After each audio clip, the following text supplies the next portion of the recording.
kidding.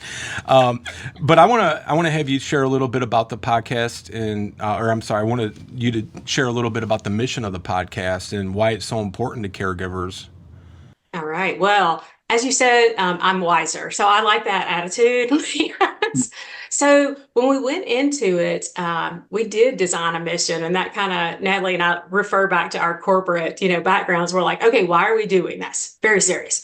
And what we came up with was for caregivers, we want to relate, we want to educate, we want to inspire, and we want to laugh because caregiving is hard and we laugh a lot, even in the worst situations. And so relate for us, I will tell you that we've hired a couple of different marketing companies. When we got really busy, we went out and said, you know what, let's let someone kind of take our message.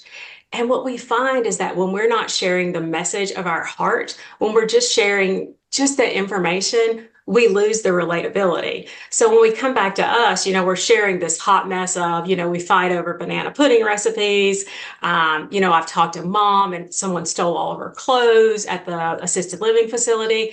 And so when you talk about that relatability, that's when it comes back. People want to hear what I'm going through, what Natalie's going through when, she threatens a man that has cancer, when you really talk about the hard.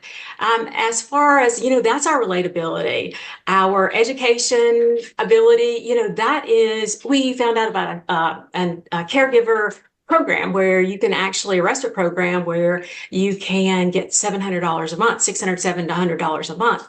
We talk about inspiration and, that's just inspiring. And then laughter, goodness gracious, that's just all the time, anything that Well, we do. we So laugh that's so that we don't cry. We laugh yeah, so that we don't exactly. cry. I think that's really Exactly. kind of important is we laugh so we don't cry. Yeah. And that really is. I mean, that's the message. That's the reason why we want to touch caregivers where they are. So